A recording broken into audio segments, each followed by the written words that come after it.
ఢిల్లీలో సీఎం అధికారిక నివాసం పునరుద్ధరణలో భారీ అవకతవకలు జరిగాయన్న ఆరోపణలపై విచారణకు కేంద్ర ప్రభుత్వం ఆదేశాలు జారీ చేసింది.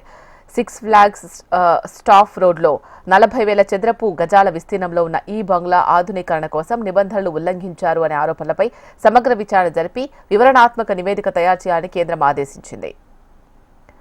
ఆప్ జాతీయ కన్వీనర్ అరవింద్ కేజ్రీవాల్ సీఎంగా పనిచేసిన సమయంలో సివిల్ లైన్స్ లో ఆయన అధికారిక నివాసం ఏర్పరచుకున్నారు. అయితే ఆ నివాసాన్ని బీజేపీ శీష్ మహల్గా అభివర్ణిస్తోంది. ఢిల్లీ సీఎం అధికారిక నివాసాన్ని దాదాపు 80 కోట్ల ప్రజాధనంతో మరమ్మతులు చేపట్టినట్లు ఆరోపిస్తోంది.